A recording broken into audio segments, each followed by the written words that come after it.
Beloved soul, you are welcome here. Take this moment to release the weight you've carried and allow your spirit to rest. You are safe, and nothing more is needed from you now. May peace quietly cover your mind as you listen. 2 Samuel chapter 1. After the death of Saul, David returned from the slaughter of the Amalekites and stayed in Ziklag 2 days. On the third day, a man with torn clothes and dust on his head arrived from Saul's camp. When he came to David, he fell to the ground to pay him homage. "Where have you come from?" David asked. "I have escaped from the Israelite camp," he replied. "What was the outcome?" David asked. "Please tell me." "The troops fled from the battle," he replied. "Many of them fell and died, and Saul and his son Jonathan are also dead." Then David asked the young man who had brought him the report, "How do you know that Saul and his son Jonathan are dead?" "I happened to be on Mount Gilboa," he replied, "and there was Saul leaning on his spear, with the chariots and the cavalry closing in on him. When he turned around and saw me, he called out to me, and I answered, 'Here I am. Who are you?' he asked. So I told him, 'I am an Amalekite.' Then he begged me, 'Stand over me and kill me, for agony has seized me, but my life still lingers.' So I stood over him and killed him, because I knew that after he had fallen, he could not survive. And I took the crown that was on his head and the band that was on his arm, and I have brought them here to my Lord." Then David took hold of his own clothes and tore them, and all the men who were with him did the same. They mourned and wept and fasted until evening for Saul and his son Jonathan, and for the people of the Lord and the house of Israel, because they had fallen by the sword. And David inquired of the young man who had brought him the report, "Where are you from?" "I am the son of a foreigner," he answered. "I am an Amalekite." So David asked him, "Why were you not afraid to lift your hand to destroy the Lord's anointed?" Then David summoned one of the young men and said, "Go, execute him." So the young man struck him down, and he died. For David had said to the Amalekite, "Your blood be on your own head, because your own mouth has testified against you, saying, 'I killed the Lord's anointed.'" Then David took up this lament for Saul and his son Jonathan, and he ordered that the sons of Judah be taught the song of the bow. It is written in the book of Jasher, "Your glory, O Israel, lies slain on your heights. How the mighty have fallen. Tell it not in Gath, proclaim it not in the streets of Ashkelon, lest the daughters of the Philistines rejoice, and the daughters of the uncircumcised exult.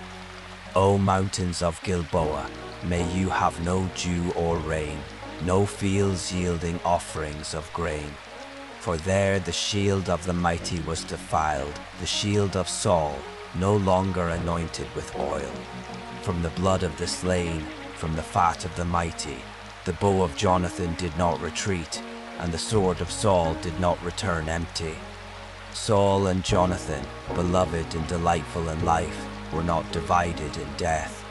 They were swifter than eagles. They were stronger than lions. O daughters of Israel, weep for Saul, who clothed you in scarlet and luxury, who decked your garments with ornaments of gold. How the mighty have fallen in the thick of battle. Jonathan lies slain on your heights. I grieve for you, Jonathan, my brother. You were delightful to me. Your love to me was extraordinary, surpassing the love of women. How the mighty have fallen, and the weapons of war have perished. Chapter 2. Sometime later, David inquired of the Lord, "Should I go up to one of the towns of Judah?" "Go up," the Lord answered. Then David asked, "Where should I go?" "To Hebron," replied the Lord. So David went there with his 2 wives, Ahinoam of Jezreel and Abigail the widow of Nabal of Carmel. David also took the men who were with him, each with his household, and they settled in the towns near Hebron. Then the men of Judah came to Hebron, and there they anointed David king over the house of Judah. And they told David it was the men of Jabesh Gilead who buried Saul. So David sent messengers to the men of Jabesh Gilead to tell them, "The Lord bless you, because you showed this kindness to Saul your Lord when you buried him. Now may the Lord show you loving devotion and faithfulness, and I will also show you the same favor because you have done this. Now then, be strong and courageous, for though Saul your Lord is dead, the house of Judah has anointed me as their king." Meanwhile, Abner son of Ner, the commander of Saul's army, took Saul's son Ishbosheth, moved him to Mahanaim, and made him king over Gilead, Asher, Jezreel, Ephraim, and Benjamin over all Israel. Saul's son Ishbosheth was 40 years old when he began to reign over Israel, and he reigned for 2 years.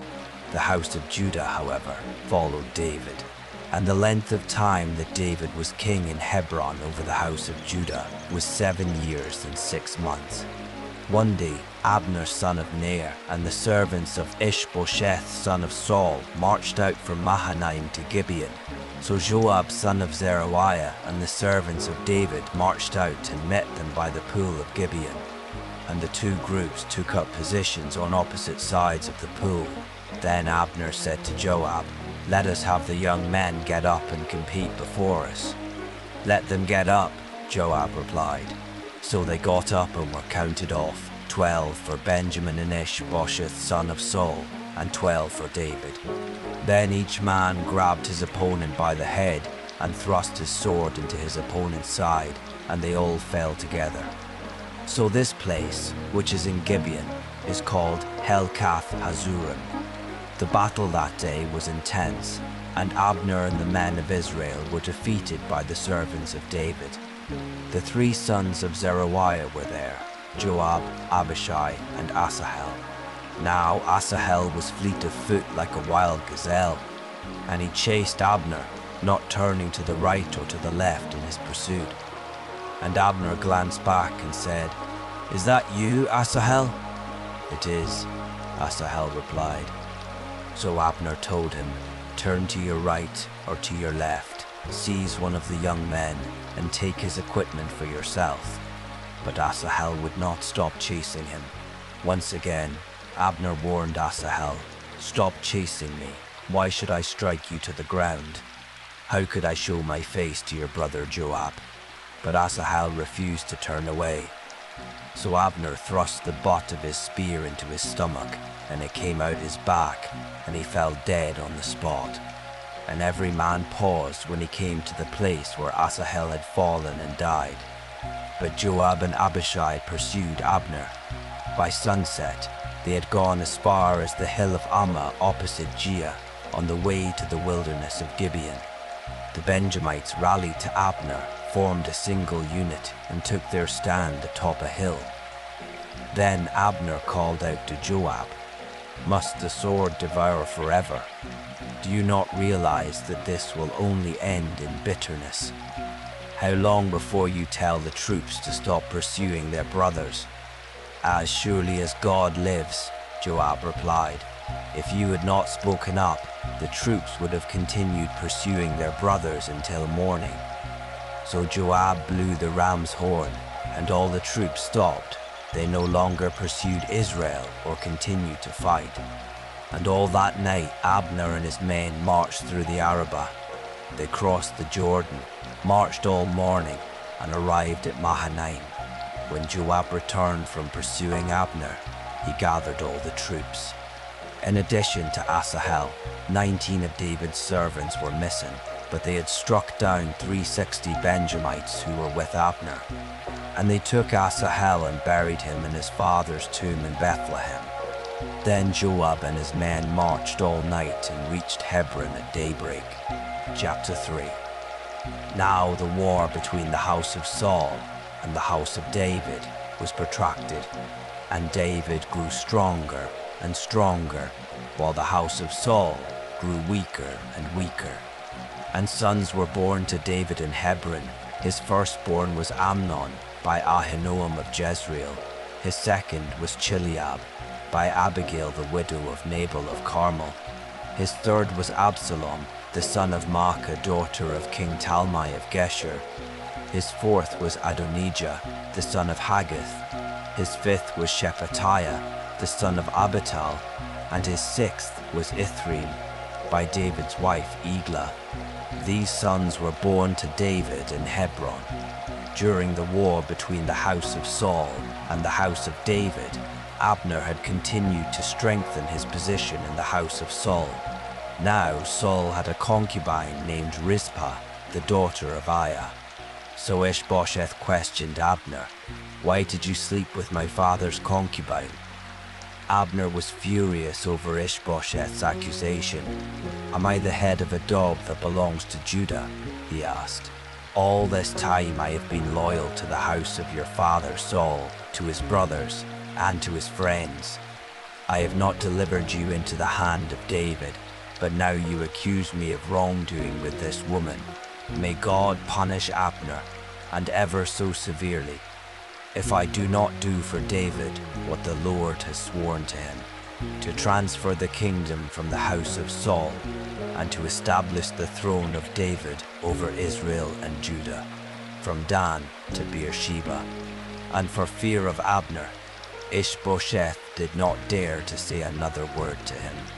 Then Abner sent messengers on his behalf to say to David, "To whom does the land belong? Make your covenant with me, and surely my hand will be with you to bring all Israel over to you." "Good," replied David, "I will make a covenant with you. But there is one thing I require of you. Do not appear before me unless you bring Saul's daughter Michal when you come to see me." Then David sent messengers to say to Ishbosheth, son of Saul, "Give me back my wife Michal, whom I betrothed to myself for 100 Philistine foreskins."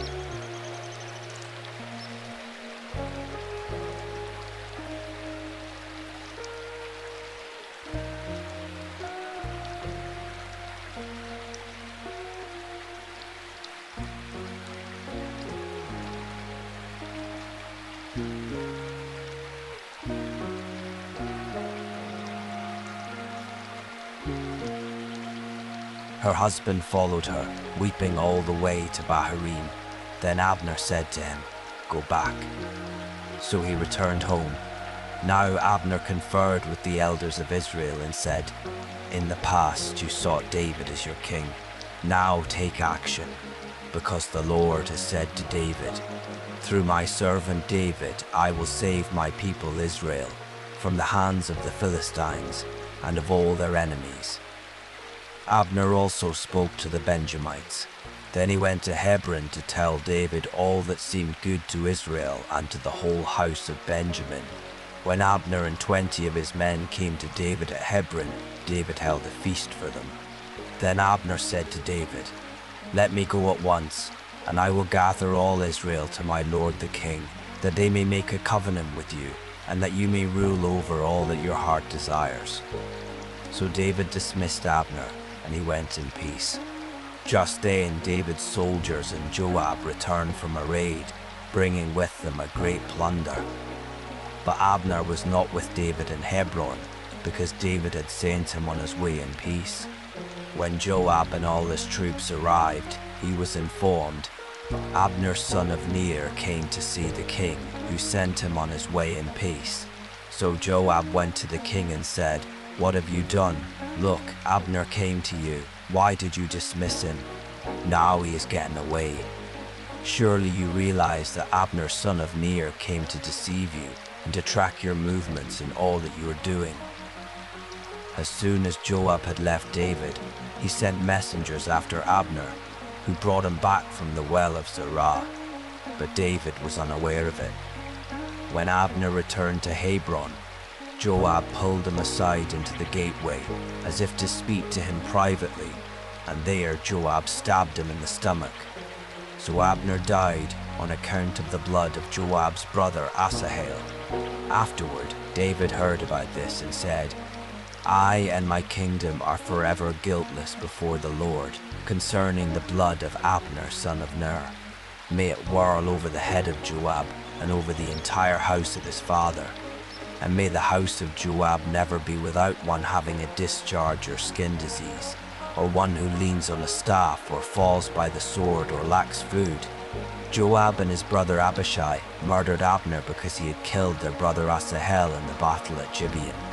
Then David ordered Joab and all the people with him, "Tear your clothes, put on sackcloth, and mourn before Abner." And King David himself walked behind the funeral bier. When they buried Abner in Hebron, the king wept aloud at Abner's tomb, and all the people wept. And the king sang this lament for Abner: "Should Abner die the death of a fool?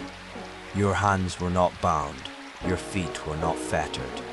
As a man falls before the wicked, so also you fell." And all the people wept over him even more. Then all the people came and urged David to eat something while it was still day. But David took an oath, saying, "May God punish me, and ever so severely, if I taste bread or anything else before the sun sets." All the people took note and were pleased.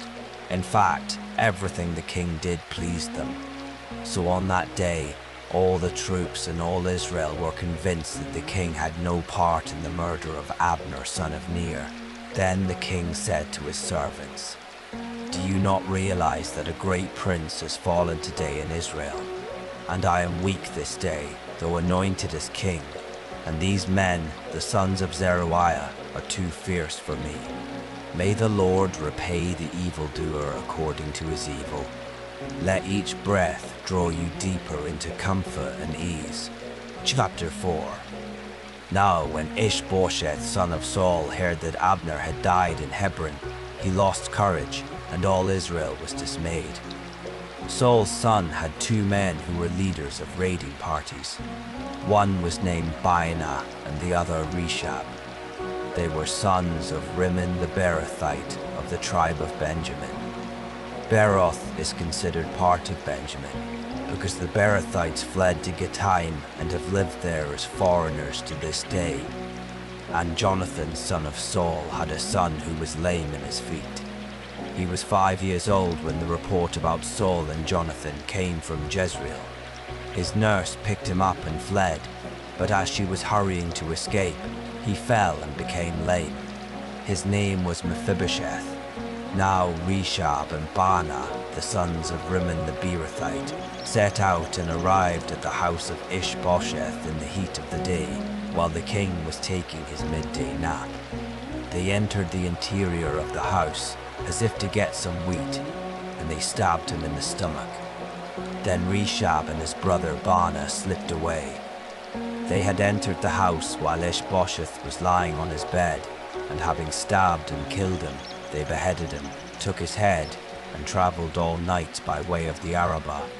They brought the head of Ishbosheth to David at Hebron, and said to the king, "Here is the head of Ishbosheth, son of Saul, your enemy who sought your life. Today the Lord has granted vengeance to my lord the king against Saul and his offspring." But David answered Reshab and his brother Baanah, the sons of Rimmon the Beerothite, "As surely as the Lord lives, who has redeemed my life from all distress, when someone told me, 'Look, Saul is dead,' and thought he was a bearer of good news, I seized him and put him to death at Ziklag. That was his reward for his news. How much more, when wicked men kill a righteous man in his own house and on his own bed, shall I not now require his blood from your hands and remove you from the earth?" So David commanded his young men, and they killed Reshab and Baanah. They cut off their hands and feet and hung their bodies by the pool in Hebron, but they took the head of Ishbosheth and buried it in Abner's tomb in Hebron. Chapter 5. Then all the tribes of Israel came to David at Hebron and said, "Here we are, your own flesh and blood. Even in times past, while Saul was king over us, you were the one who led Israel out and brought them back. And to you the Lord said, 'You will shepherd my people Israel, and you will be ruler over them.'" So all the elders of Israel came to the king at Hebron, where King David made with them a covenant before the Lord, and they anointed him king over Israel. David was 30 years old when he became king, and he reigned 40 years. In Hebron he reigned over Judah 7 years and 6 months, and in Jerusalem he reigned 33 years over all Israel and Judah. Now the king and his men marched to Jerusalem against the Jebusites who inhabited the land. The Jebusites said to David, "You will never get in here. Even the blind and lame can repel you." For they thought, "David cannot get in here." Nevertheless, David captured the fortress of Zion, that is, the city of David. On that day he said, "Whoever attacks the Jebusites must use the water shaft to reach the lame and blind who are despised by David." That is why it is said, "The blind and the lame will never enter the palace."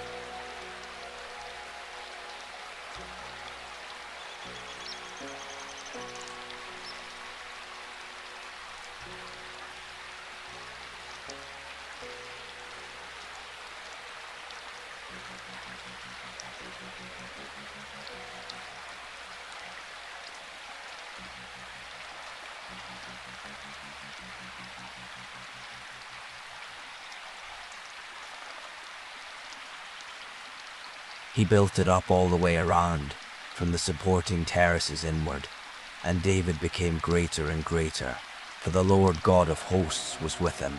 Now Hiram king of Tyre sent envoys to David, along with cedar logs, carpenters, and stonemasons, and they built a palace for David. And David realized that the Lord had established him as king over Israel, and had exalted his kingdom for the sake of his people Israel. After he had arrived from Hebron, David took more concubines and wives from Jerusalem, and more sons and daughters were born to him. These are the names of the children born to him in Jerusalem: Shammua, Shobab, Nathan, Solomon, Ebar, Elishua, Nepheg, Japhia, Elishama, Elihada, and Eliphelet. When the Philistines heard that David had been anointed king over Israel, they all went in search of him, but David learned of this and went down to the stronghold. Now the Philistines had come and spread out in the valley of Rephaim. So David inquired of the Lord, "Should I go up against the Philistines? Will you deliver them into my hand?" "Go up," replied the Lord, "for I will surely deliver the Philistines into your hand." So David went to Baal-perazim, where he defeated the Philistines and said, "Like a bursting flood, the Lord has burst out against my enemies before me." So he called that place Baal-perazim. There the Philistines abandoned their idols, and David and his men carried them away. Once again the Philistines came up and spread out in the valley of Rephaim. So David inquired of the Lord, who answered, "Do not march straight up, but circle around behind them and attack them in front of the balsam trees. As soon as you hear the sound of marching in the tops of the balsam trees, move quickly, because this will mean that the Lord has gone out before you to strike the camp of the Philistines." So David did as the Lord had commanded him, and he struck down the Philistines all the way from Gibeon to Gezer. Chapter 6. David again assembled the chosen men of Israel, 30,000 in all, and he and all his troops set out for Baalah of Judah to bring up from there the ark of God, which is called by the name of the Lord of hosts, who is enthroned between the cherubim that are on it. They set the ark of God on a new cart and brought it from the house of Abinadab, which was on the hill. Uzzah and Ahio, the sons of Abinadab, were guiding the new cart, bringing with it the ark of God. And Ahio was walking in front of the ark. David and all the house of Israel were celebrating before the Lord with all kinds of wood instruments, harps, stringed instruments, tambourines, sistrums, and cymbals. When they came to the threshing floor of Nacon, Uzzah reached out and took hold of the ark of God, because the oxen had stumbled. And the anger of the Lord burned against Uzzah, and God struck him down on the spot for his irreverence, and he died there beside the ark of God. Then David became angry because the Lord had burst forth against Uzzah. So he named that place Perez Uzzah, as it is called to this day. That day, David feared the Lord and asked, "How can the ark of the Lord ever come to me?" So he was unwilling to move the ark of the Lord to the city of David. Instead, he took it aside to the house of Obed, Edom the Gittite. Thus the ark of the Lord remained in the house of Obed, Edom the Gittite, for 3 months, and the Lord blessed him and all his household. Now it was reported to King David, "The Lord has blessed the house of Obed-Edom and all that belongs to him because of the ark of God." So David went and had the ark of God brought up from the house of Obed-Edom into the city of David with rejoicing. When those carrying the ark of the Lord had advanced 6 paces, he sacrificed an ox and a fattened calf, and David, wearing a linen ephod, danced with all his might before the Lord, while he and all the house of Israel brought up the ark of the Lord with shouting and the sounding of the ram's horn. As the ark of the Lord was entering the city of David, Saul's daughter Michal looked down from a window and saw King David leaping and dancing before the Lord, and she despised him in her heart. So they brought the ark of the Lord and set it in its place inside the tent that David had pitched for it. Then David offered burnt offerings and peace offerings before the Lord.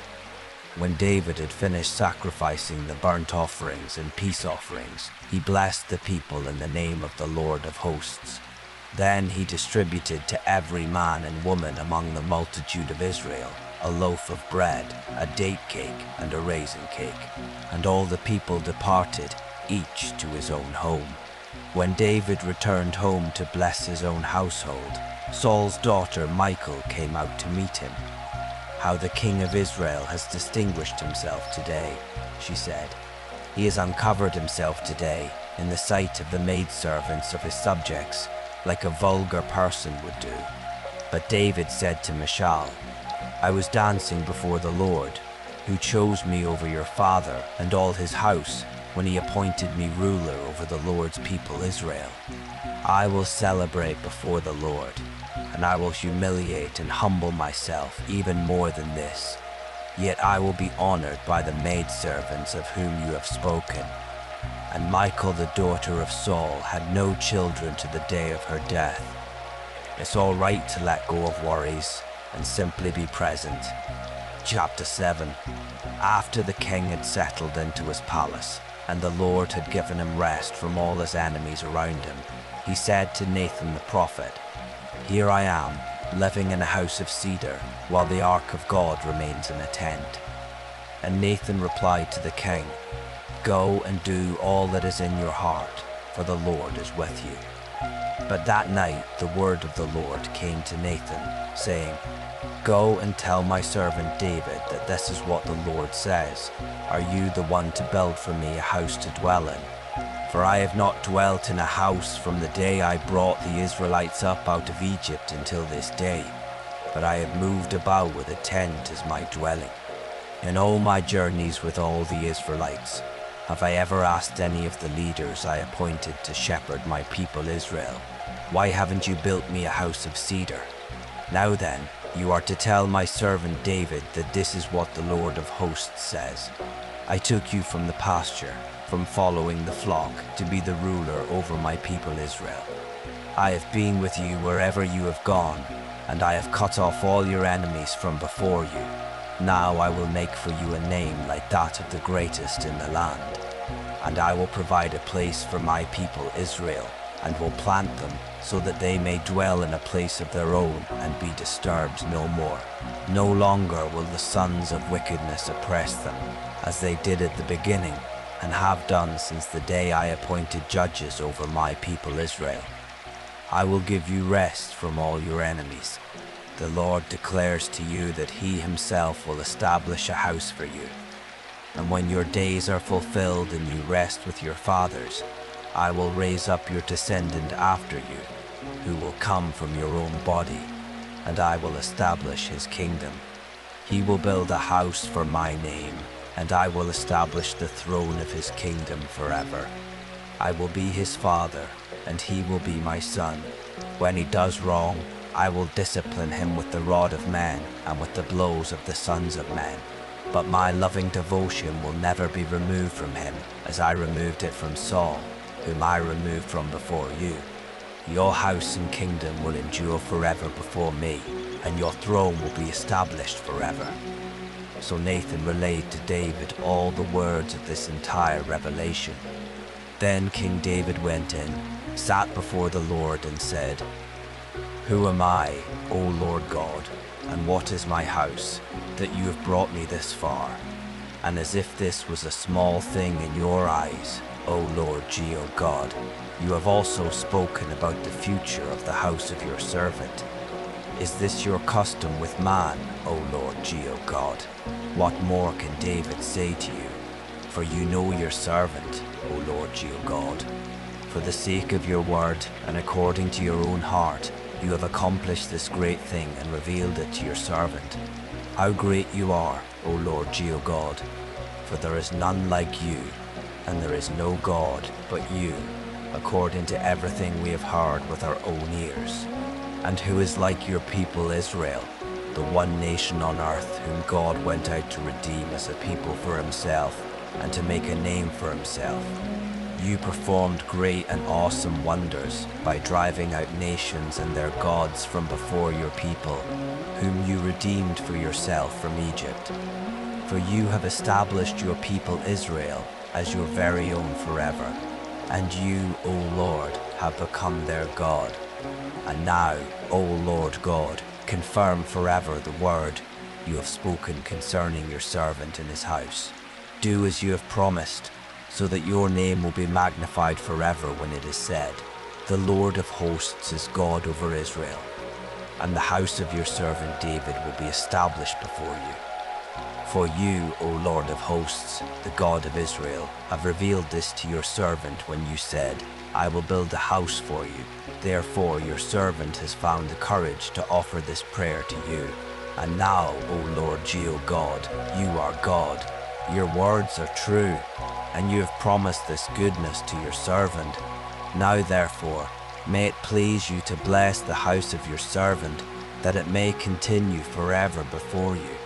For you, O Lord God, have spoken, and with your blessing the house of your servant will be blessed forever. Chapter 8. Sometime later, David defeated the Philistines, subdued them, and took Metheg Ammah from the hand of the Philistines. David also defeated the Moabites, made them lie down on the ground, and measured them off with a cord. He measured off with 2 lengths those to be put to death, and with 1 length those to be spared. So the Moabites became subject to David and brought him tribute. David also defeated Hadadezer, son of Rehob, king of Zobah, who had marched out to restore his dominion along the Euphrates River.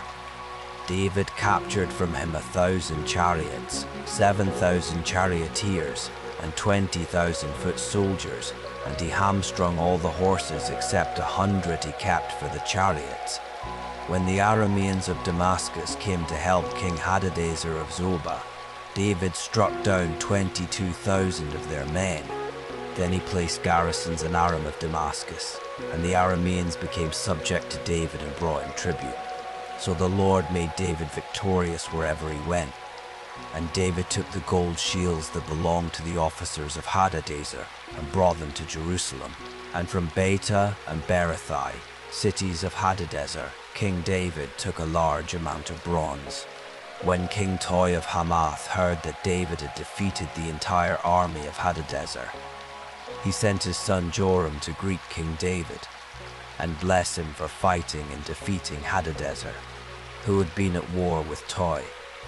Joram brought with him articles of silver and gold and bronze, and King David dedicated these to the Lord, along with the silver and gold he had dedicated from all the nations he had subdued, from Edom and Moab, from the Ammonites and Philistines and Amalekites, and from the spoil of Hadadezer, son of Rehob, king of Zobah.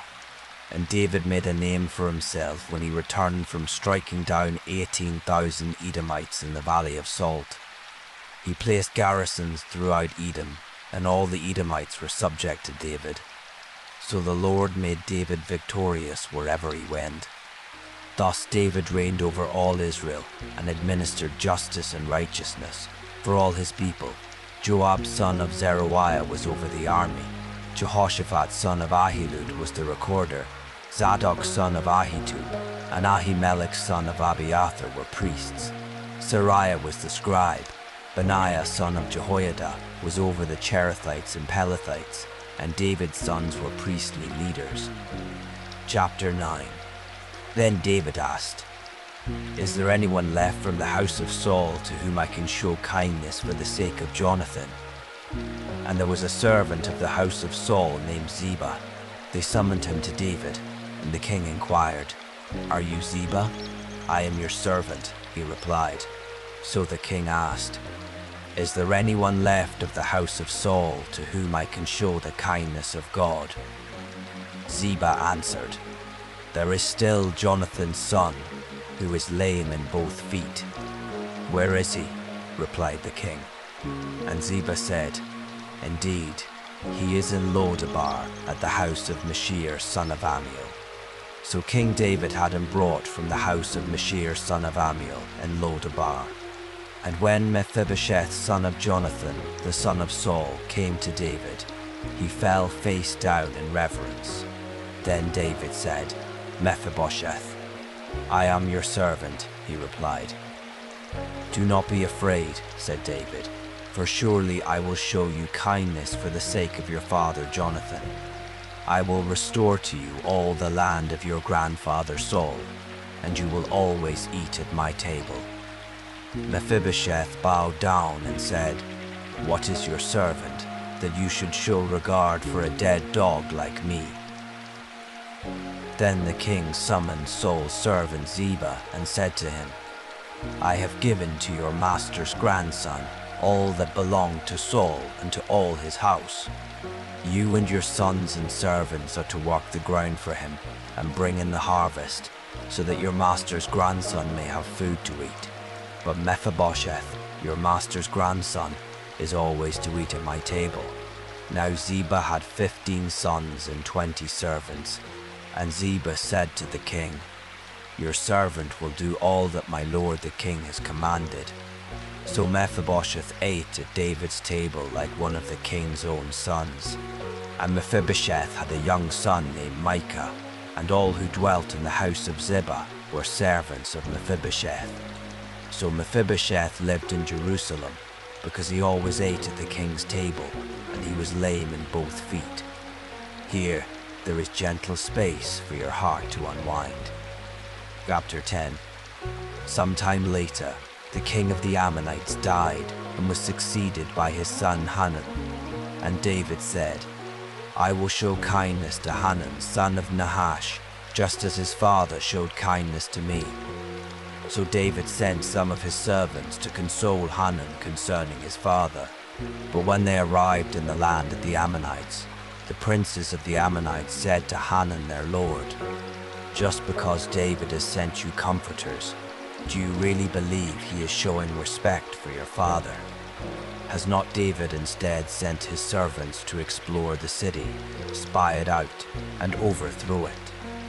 So Hanun took David's servants, shaved off half of each man's beard, cut off their garments at the hips, and sent them away. When this was reported to David, he sent messengers to meet the men, since they had been thoroughly humiliated. The king told them, "Stay in Jericho until your beards have grown back, and then return." When the Ammonites realized that they had become a stench to David, they hired 20,000 Aramean foot soldiers from Beth Rehob and Zobah, as well as 1,000 men from the king of Maacah and 12,000 men from Tob. On hearing this, David sent Joab and the entire army of mighty men. The Ammonites marched out and arrayed themselves for battle at the entrance of the city gate, while the Arameans of Zobah and Rehob and the men of Tob and Maacah were by themselves in the open country. When Joab saw the battle lines before him and behind him, he selected some of the best men of Israel and arrayed them against the Arameans. And he placed the rest of the troops under the command of his brother Abishai, who arrayed them against the Ammonites. "If the Arameans are too strong for me," said Joab, "then you will come to my rescue. And if the Ammonites are too strong for you, then I will come to your rescue. Be strong, and let us fight bravely for our people and for the cities of our God. May the Lord do what is good in his sight."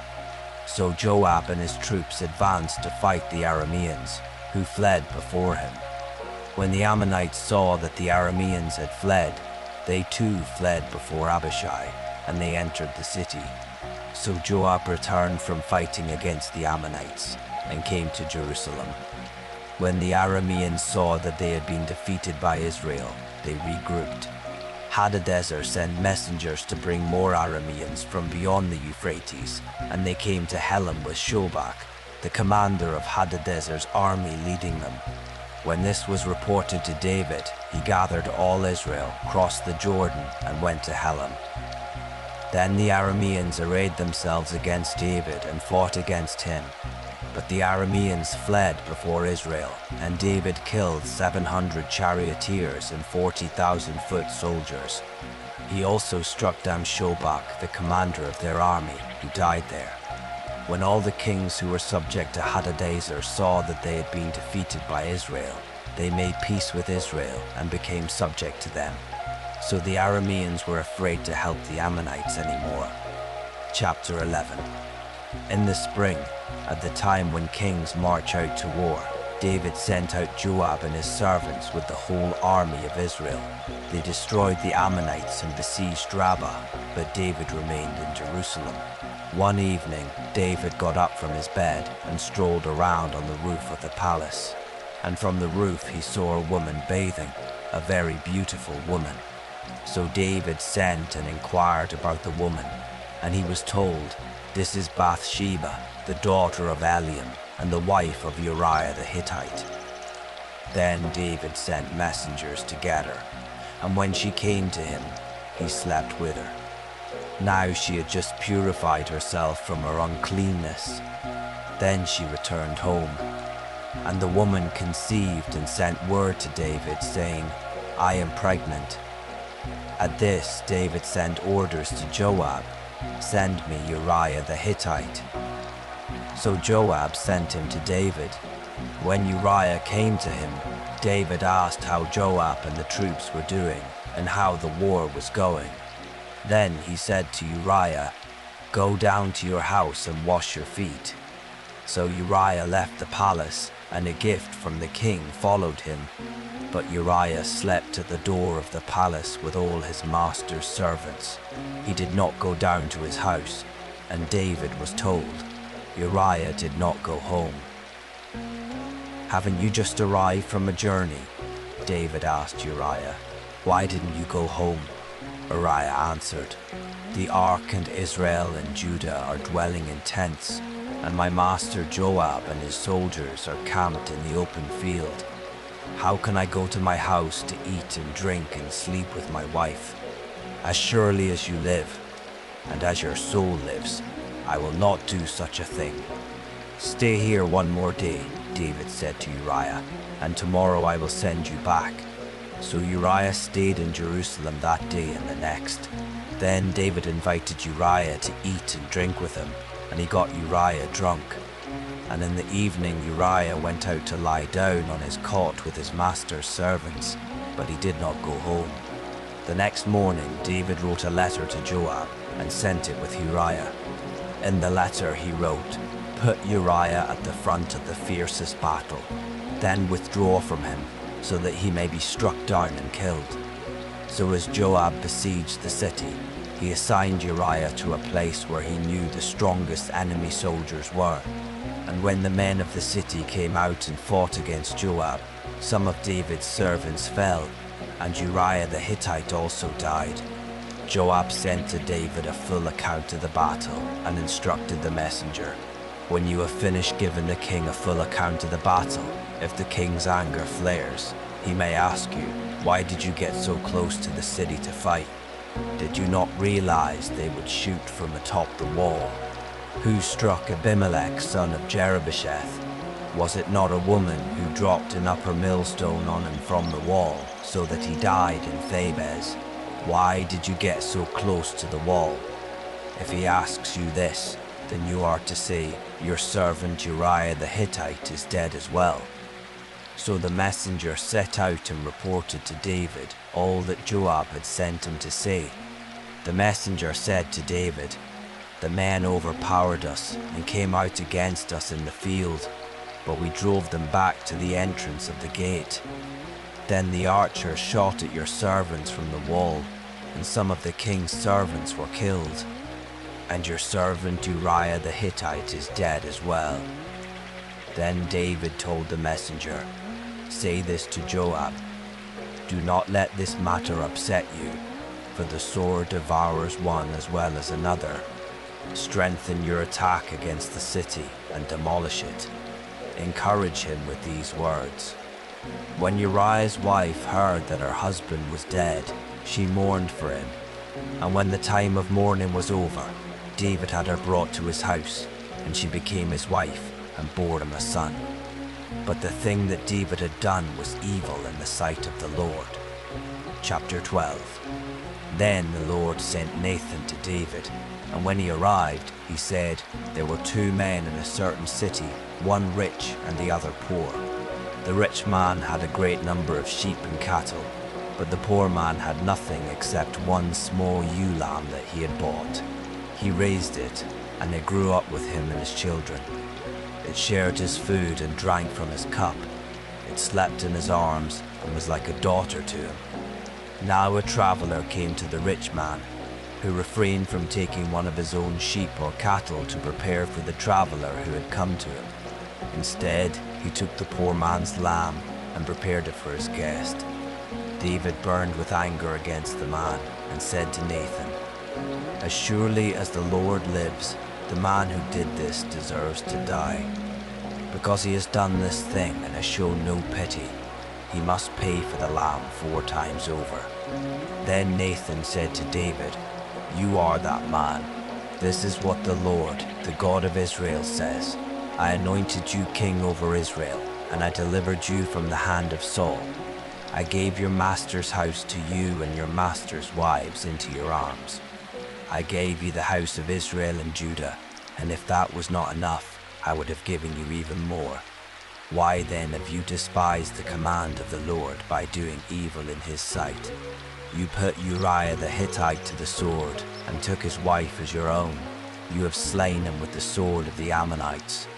Now, therefore, the sword will never depart from your house, because you have despised me and have taken the wife of Uriah the Hittite to be your own. This is what the Lord says. I will raise up adversity against you from your own house. Before your very eyes, I will take your wives and give them to another, and he will lie with them in broad daylight. You have acted in secret, but I will do this thing in broad daylight before all Israel." Then David said to Nathan, "I have sinned against the Lord."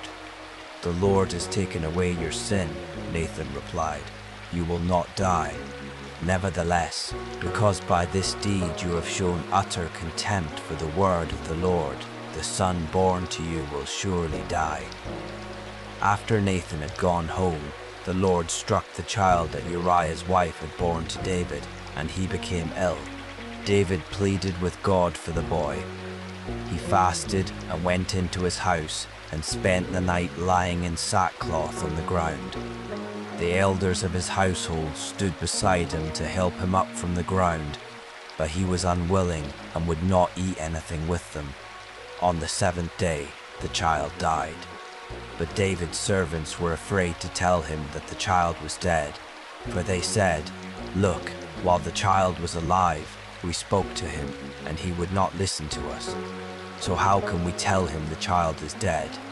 He may even harm himself." When David saw that his servants were whispering to one another, he perceived that the child was dead. So he asked his servants, "Is the child dead?" "He is dead," they replied.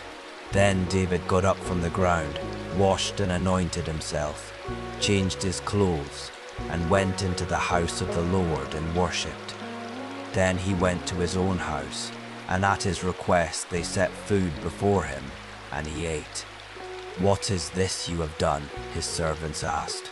"While the child was alive, you fasted and wept, but when he died, you got up and ate." David answered, "While the child was alive, I fasted and wept, for I said, 'Who knows? The Lord may be gracious to me and let him live.'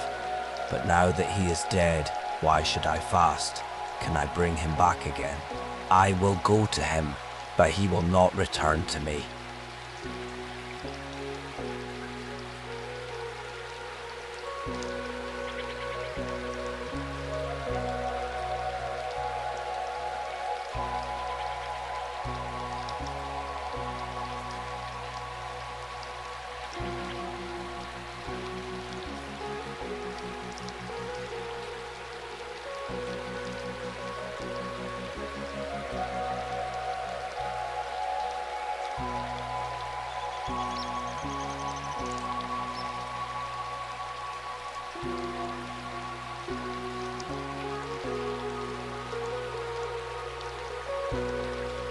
Now the Lord loved the child, and sent word through Nathan the prophet to name him Jedediah, because the Lord loved him. Meanwhile, Joab fought against Rabbah of the Ammonites, and captured the royal fortress. Then Joab sent messengers to David to say, "I have fought against Rabbah, and have captured the water supply of the city. Now therefore, assemble the rest of the troops, lay siege to the city, and capture it. Otherwise I will capture the city, and it will be named after me." So David assembled all the troops and went to Rabbah, and he fought against it and captured it. Then he took the crown from the head of their king. It weighed a talent of gold, and was set with precious stones, and it was placed on David's head. And David took a great amount of plunder from the city. David brought out the people who were there, and put them to work with saws, iron picks and axes, and he made them work at the brick kilns. He did the same to all the Ammonite cities. Then David and all his troops returned to Jerusalem. Let gentle calm surround you, holding you in warmth. Chapter 13. After some time, David's son Amnon fell in love with Tamar, the beautiful sister of David's son Absalom. Amnon was sick with frustration over his sister Tamar, for she was a virgin, and it seemed implausible for him to do anything to her. Now Amnon had a friend named Jonadab, the son of David's brother Shimeah. Jonadab was a very shrewd man, and he asked Amnon, "Why are you, the son of the king, so depressed morning after morning?" "Won't you tell me?" Amnon replied. "I am in love with Tamar, my brother Absalom's sister." Jonadab told him, "Lie down on your bed and pretend you are ill. When your father comes to see you, say to him, 'Please let my sister Tamar come and give me something to eat. Let her prepare it in my sight so I may watch her and eat it from her hand.'" So Amnon lay down and feigned illness. When the king came to see him, Amnon said, "Please let my sister Tamar come and make a couple of cakes in my sight, so that I may eat from her hand." Then David sent word to Tamar at the palace, "Please go to the house of Amnon, your brother, and prepare a meal for him." So Tamar went to the house of her brother Amnon, who was lying down. She took some dough, kneaded it, made cakes in his sight, and baked them. Then she brought the pan and set it down before him, but he refused to eat. "Send everyone away," said Amnon, and everyone went out. Then Amnon said to Tamar, "Bring the food into the bedroom, so that I may eat it from your hand." Tamar took the cakes she had made and went to her brother Amnon's bedroom. And when she had brought them to him to eat, he took hold of her and said, "Come lie with me, my sister." "No, my brother," she cried, "do not violate me, for such a thing should never be done in Israel. Do not do this disgraceful thing. Where could I ever take my shame? And you would be like one of the fools in Israel. Please speak to the king, for he will not withhold me from you."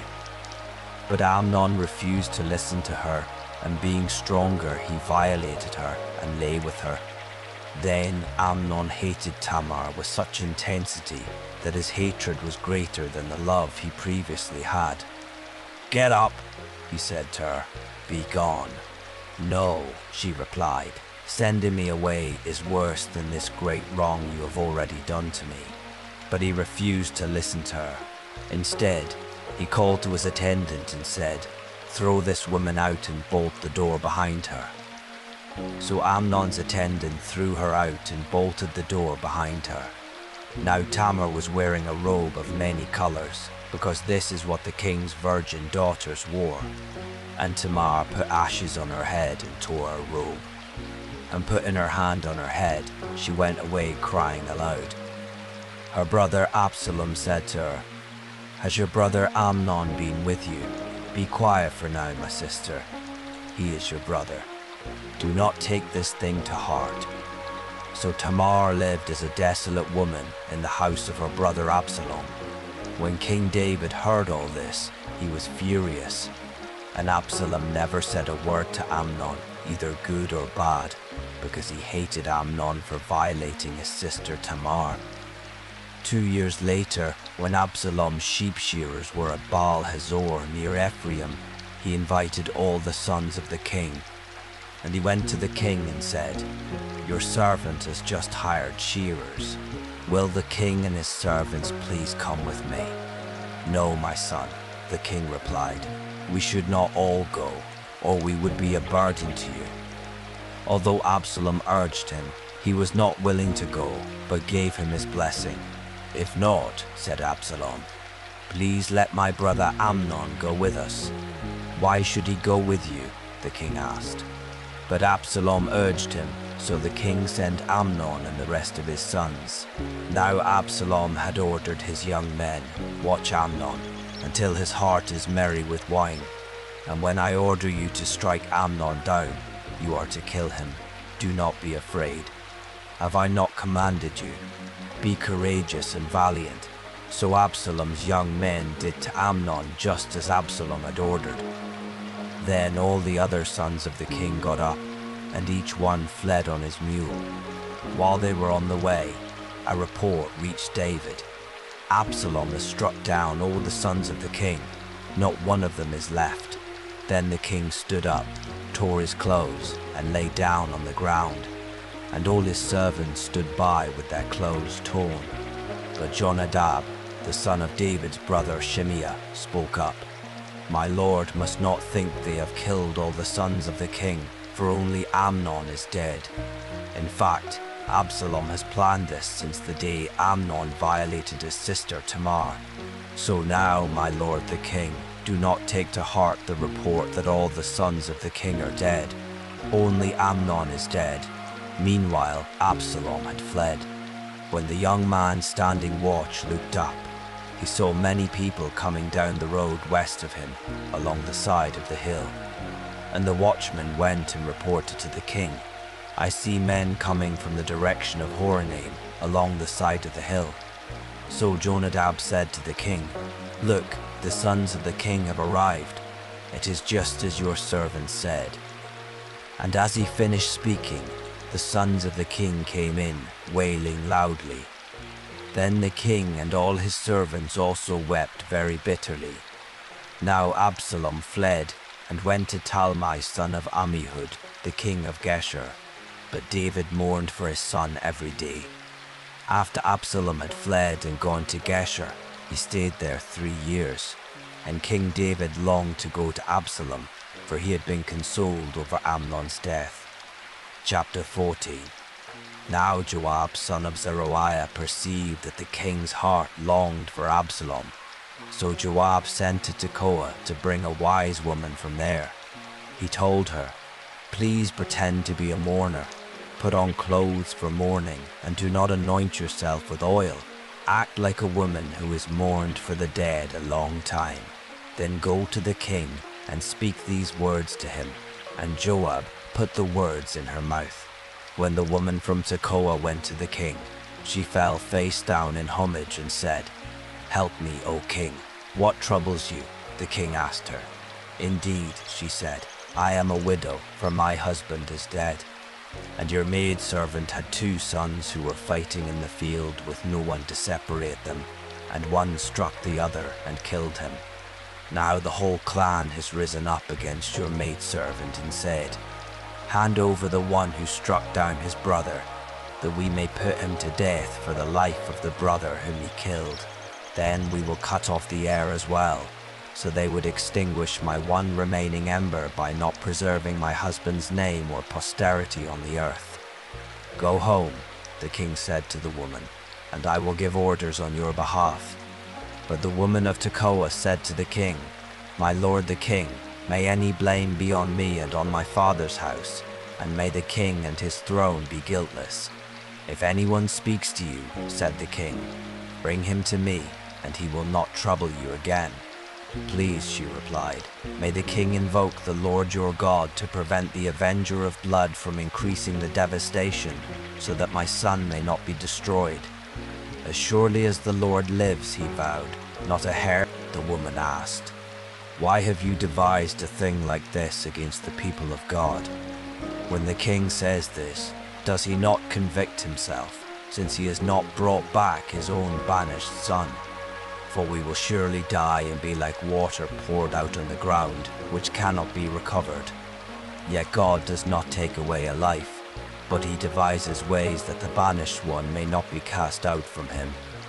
Now therefore, I have come to present this matter to my lord the king, because the people have made me afraid.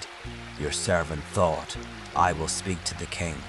Perhaps he will grant the request of his maidservant, for the king will hear and deliver his maidservant from the hand of the man who would cut off both me and my son from God's inheritance. And now your servant says, may the word of my lord the king bring me rest, for my lord the king is able to discern good and evil, just like the angel of God. May the Lord your God be with you. Then the king said to the woman, I am going to ask you something. Do not conceal it from me. Let my lord the king speak, she replied. So the king asked, Is the hand of Joab behind all this? The woman answered, As surely as you live, my lord the king, no one can turn to the right or to the left from anything that my lord the king says. Yes, your servant Joab is the one who gave me orders. He told your maidservant exactly what to say. Joab, your servant, has done this to bring about this change of affairs. But my lord has wisdom like the wisdom of the angel of God, to know everything that happens in the land. Then the king said to Joab, I hereby grant this request. Go, bring back the young man Absalom. Joab fell face down in homage and blessed the king. Today, said Joab, your servant knows that he has found favor in your eyes, my lord the king, because the king has granted his request. So Joab got up, went to Geshur, and brought Absalom to Jerusalem. But the king added, He may return to his house, but he must not see my face. So Absalom returned to his own house, but he did not see the face of the king. Now there was not a man in all Israel as handsome and highly praised as Absalom. From the sole of his foot to the top of his head, he did not have a single flaw. And when he cut the hair of his head, he shaved it every year because his hair got so heavy. He would weigh it out to be 200 shekels, according to the royal standard. 3 sons were born to Absalom, and a daughter named Tamar, who was a beautiful woman. Now Absalom lived in Jerusalem 2 years without seeing the face of the king. Then he sent for Joab to send him to the king, but Joab refused to come to him. So Absalom sent a second time, but Joab still would not come. Then Absalom said to his servants, Look, Joab's field is next to mine, and he has barley there. Go and set it on fire.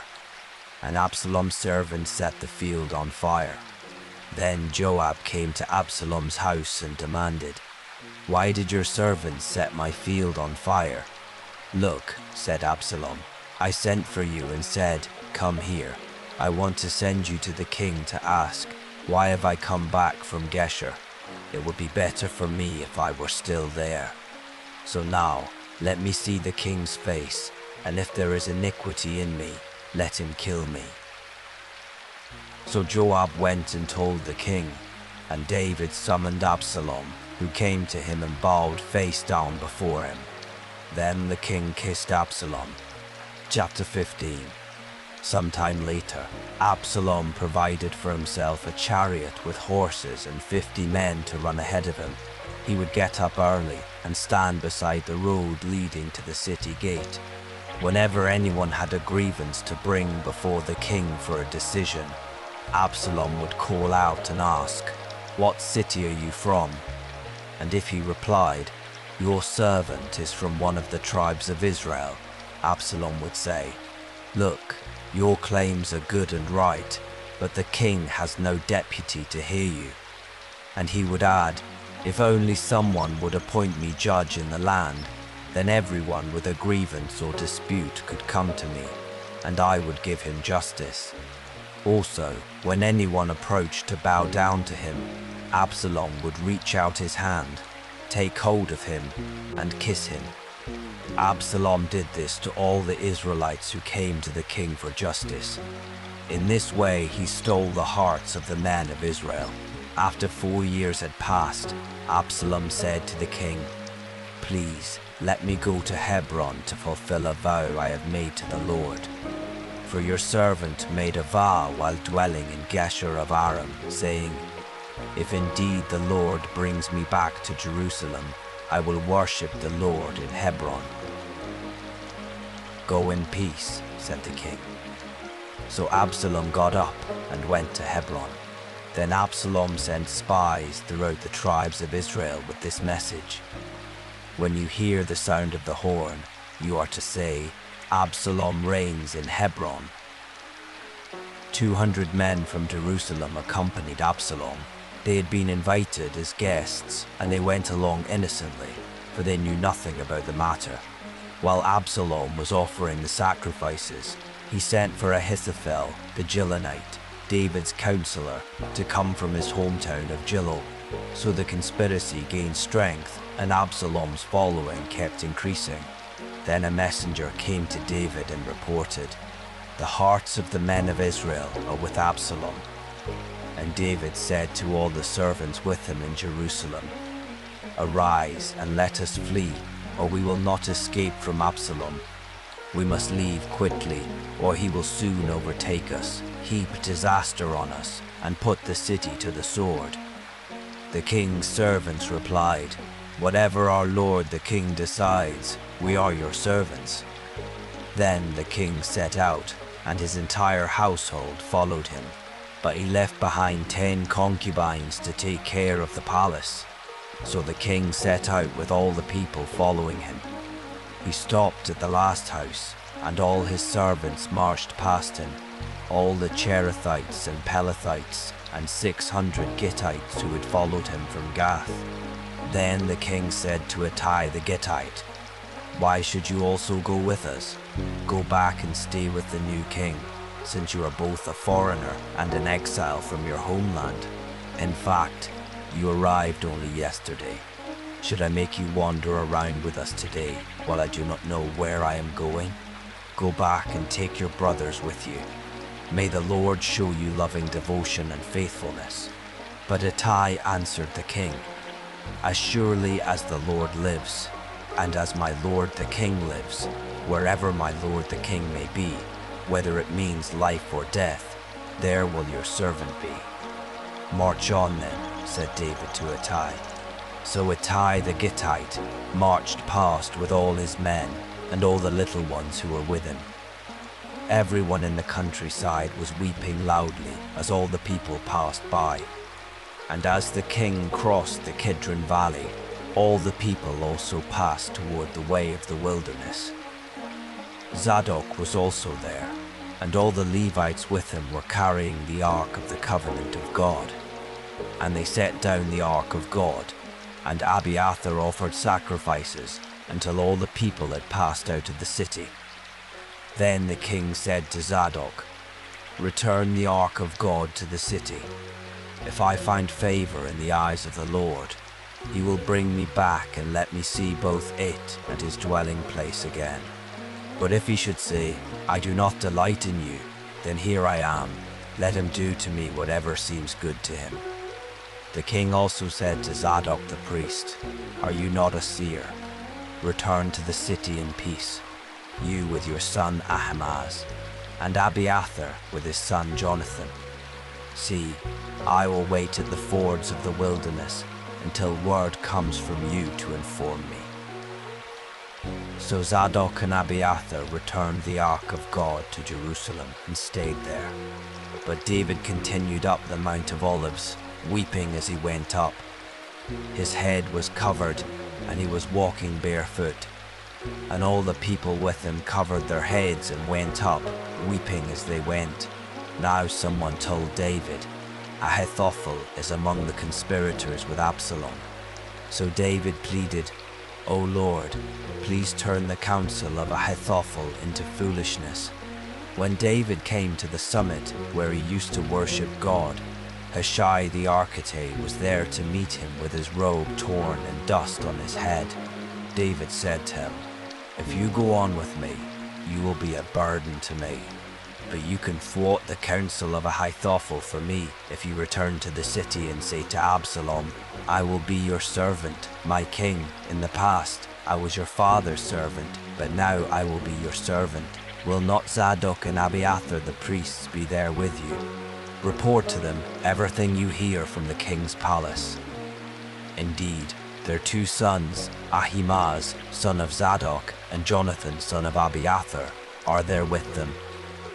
Send them to me with everything you hear.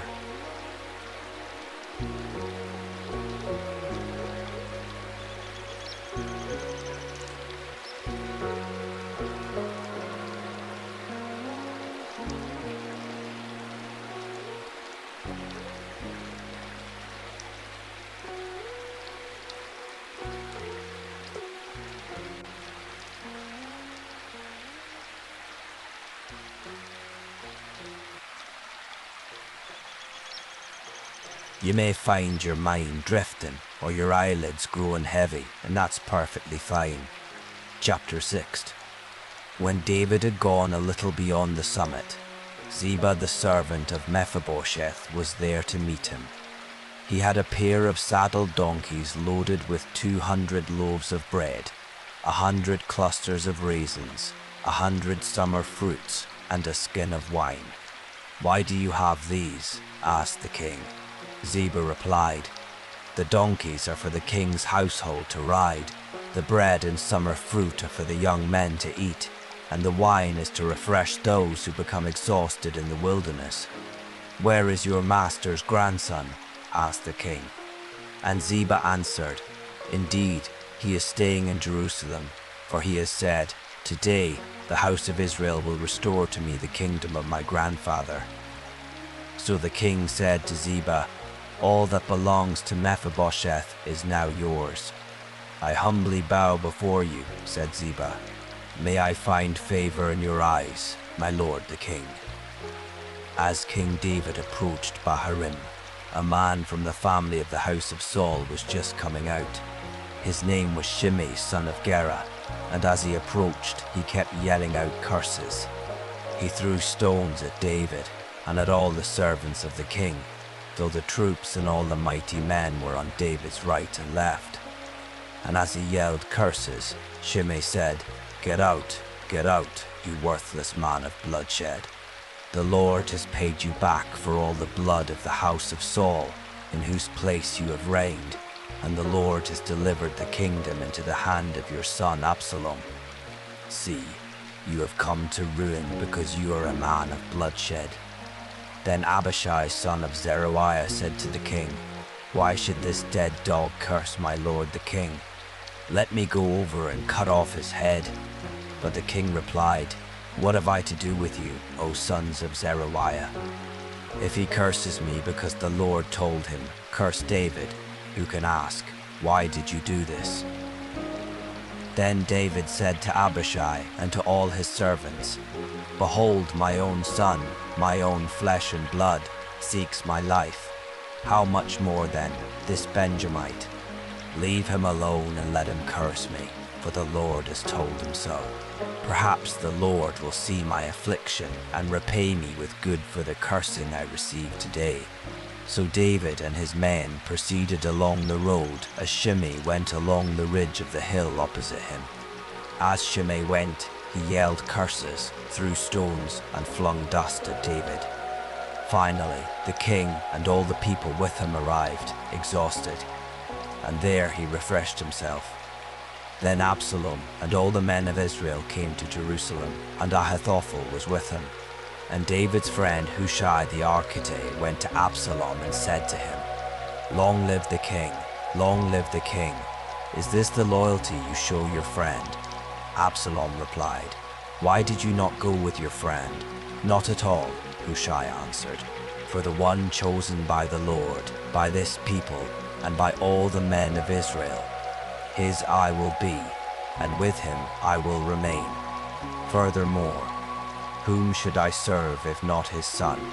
As I served in your father's presence, so also I will serve in yours." Then Absalom said to Ahithophel, "Give me counsel. What should we do?" Ahithophel replied, "Sleep with your father's concubines, whom he has left to take care of the palace.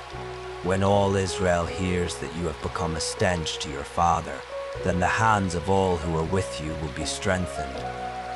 So they pitched a tent for Absalom on the roof, and he slept with his father's concubines in the sight of all Israel. Now in those days, the advice of Ahithophel was like the consultation of the word of God. Such was the regard that both David and Absalom had for Ahithophel's advice. Chapter 17.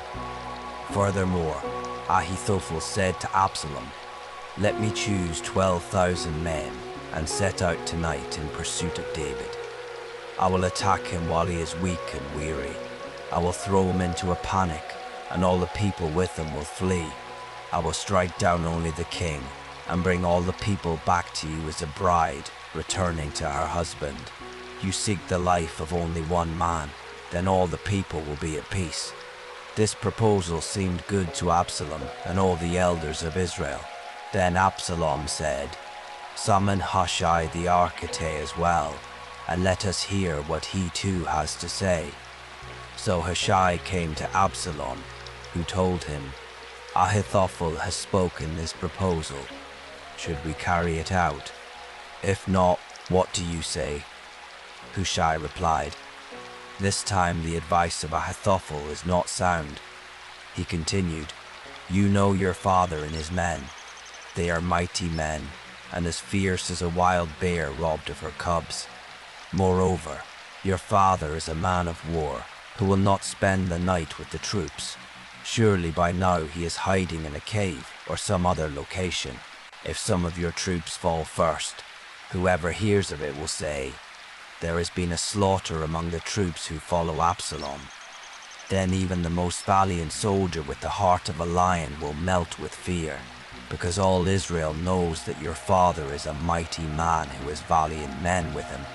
Instead, I advise that all Israel from Dan to Beersheba, a multitude like the sand on the seashore, be gathered to you, and that you yourself lead them into battle. Then we will attack David wherever we find him, and we will descend on him like dew on the ground. And of all the men with him, not even one will remain. If he retreats to a city, all Israel will bring ropes to that city, and we will drag it down to the valley until not even a pebble can be found there." Then Absalom and all the men of Israel said, "The advice of Hushai the Archite is better than that of Ahithophel."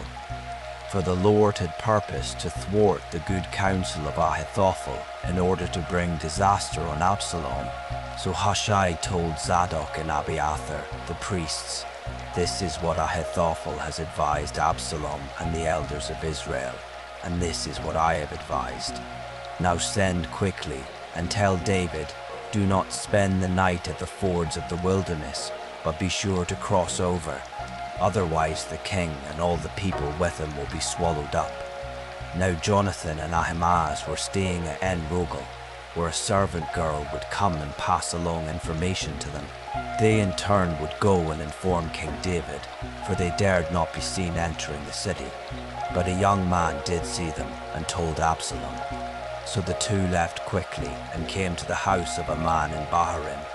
He had a well in his courtyard, and they climbed down into it. Then the man's wife took a covering, spread it over the mouth of the well, and scattered grain over it so nobody would know a thing. When Absalom's servants came to the woman at the house, they asked, "Where are Ahimaaz and Jonathan?" "They have crossed over the brook," she replied. The men searched but did not find them, so they returned to Jerusalem. After the men had gone, Ahimaaz and Jonathan climbed up out of the well and went to inform King David, saying, "Get up and cross over the river at once, for Ahithophel has given this advice against you." So David and all the people with him got up and crossed the Jordan. By daybreak, there was no one left who had not crossed the Jordan. When Ahithophel saw that his advice had not been followed, he saddled his donkey and set out for his house in his hometown. He put his affairs in order and hanged himself. So he died and was buried in his father's tomb. Then David went to Mahanaim, and Absalom crossed the Jordan with all the men of Israel. Absalom had appointed Amasa over the army in place of Joab. Amasa was the son of a man named Ithra, the Ishmaelite who had married Abigail, the daughter of Nahash and sister of Zeruiah, the mother of Joab. So the Israelites and Absalom camped in the land of Gilead. When David came to Mahanaim, he was met by Shobi son of Nahash from Rabbah of the Ammonites, Mashir son of Amiel from Lodabar, and Barzillai the Gileadite from Rogelim. They brought beds, basins, and earthen vessels, as well as wheat, barley, flour, roasted grain, beans, lentils, honey, curds, sheep, and cheese from the herd for David and his people to eat. For they said, "The people have become hungry, exhausted, and thirsty in the wilderness." Chapter 18. Then David reviewed his troops and appointed over them commanders of thousands and of hundreds. He sent out the troops, a third under Joab, a third under Joab's brother Abishai son of Zeruiah, and a third under Ittai the Gittite. And the king said to the troops, "I will surely march out with you as well." But the people pleaded, "You must not go out, for if we have to flee, they will not care about us. Even if half of us die, they will not care. But you are worth 10,000 of us. It is better now if you support us from the city." "I will do whatever seems best to you," the king replied. So he stood beside the gate, while all the troops marched out by hundreds and by thousands. Now the king had commanded Joab, Abishai, and Ittai, "Treat the young man Absalom gently for my sake." And all the people heard the king's orders to each of the commanders regarding Absalom. So David's army marched into the field to engage Israel, and the battle took place in the forest of Ephraim. There, the people of Israel were defeated by David's servants, and the slaughter was great that day, 20,000 men. The battle spread over the whole countryside, and that day the forest devoured more people than the sword. Now Absalom was riding on his mule when he met the servants of David, and as the mule went under the thick branches of a large oak, Absalom's head was caught fast in the tree. The mule under him kept going, so that he was suspended in midair. When one of the men saw this, he told Joab, "I just saw Absalom hanging in an oak tree." "You just saw him," Joab exclaimed. "Why did you not strike him to the ground right there?" "I would have given you 10 shekels of silver and a warrior's belt," the man replied. "Even if 1,000 shekels of silver were weighed out into my hands, I would not raise my hand against the son of the king. For we heard the king command you and Abishai and Ittai, protect the young man Absalom for my sake." If I had jeopardized my own life and nothing is hidden from the king, you would have abandoned me. But Joab declared, I am not going to wait like this with you. And he took 3 spears in his hand and thrust them through the heart of Absalom while he was still alive in the oak tree. And 10 young men who carried Joab's armor surrounded Absalom, struck him and killed him. Then Joab blew the ram's horn, and the troops broke off their pursuit of Israel because Joab had restrained them.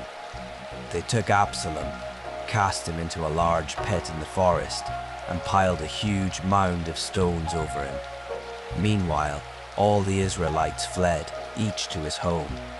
During his lifetime, Absalom had set up for himself a pillar in the king's valley, for he had said, I have no son to preserve the memory of my name. So he gave the pillar his name, and to this day it is called Absalom's monument. Then Ahimaaz son of Zadok said, Please let me run and tell the king the good news that the Lord has avenged him of his enemies. But Joab replied, You are not the man to take good news today. You may do it another day, but you must not do so today, because the king's son is dead. So Joab said to a Cushite, Go, tell the king what you have seen. The Cushite bowed to Joab and took off running. Ahimaaz son of Zadok, however, persisted and said to Joab, No matter what, please let me also run behind the Cushite. My son, Joab replied, Why do you want to run, since you will not receive a reward? No matter what, I want to run, he replied. Then run, Joab told him. So Ahimaaz ran by way of the plain and outran the Cushite. Now David was sitting between the 2 gates, when the watchman went up to the roof of the gateway by the wall, looked out, and saw a man running alone. So he called out and told the king. If he is alone, the king replied, he bears good news. As the first runner drew near, the watchman saw another man running, and he called out to the gatekeeper, Look, another man is running alone. This one also brings good news, said the king. The watchman said, The first man appears to me to be running like Ahimaaz son of Zadok. This is a good man, said the king. He comes with good news. Then Ahimaaz called out to the king, All is well, and he bowed face down before the king. He continued, Blessed be the Lord your God. He has delivered up the men who raised their hands against my lord the king. The king asked, Is the young man Absalom all right? And Ahimaaz replied, When Joab sent the king's servant and your servant, I saw a great tumult, but I do not know what it was. Move aside, said the king, and stand here. So he stepped aside. Just then the Cushite came and said, May my lord the king hear the good news. Today the Lord has avenged you of all who rose up against you.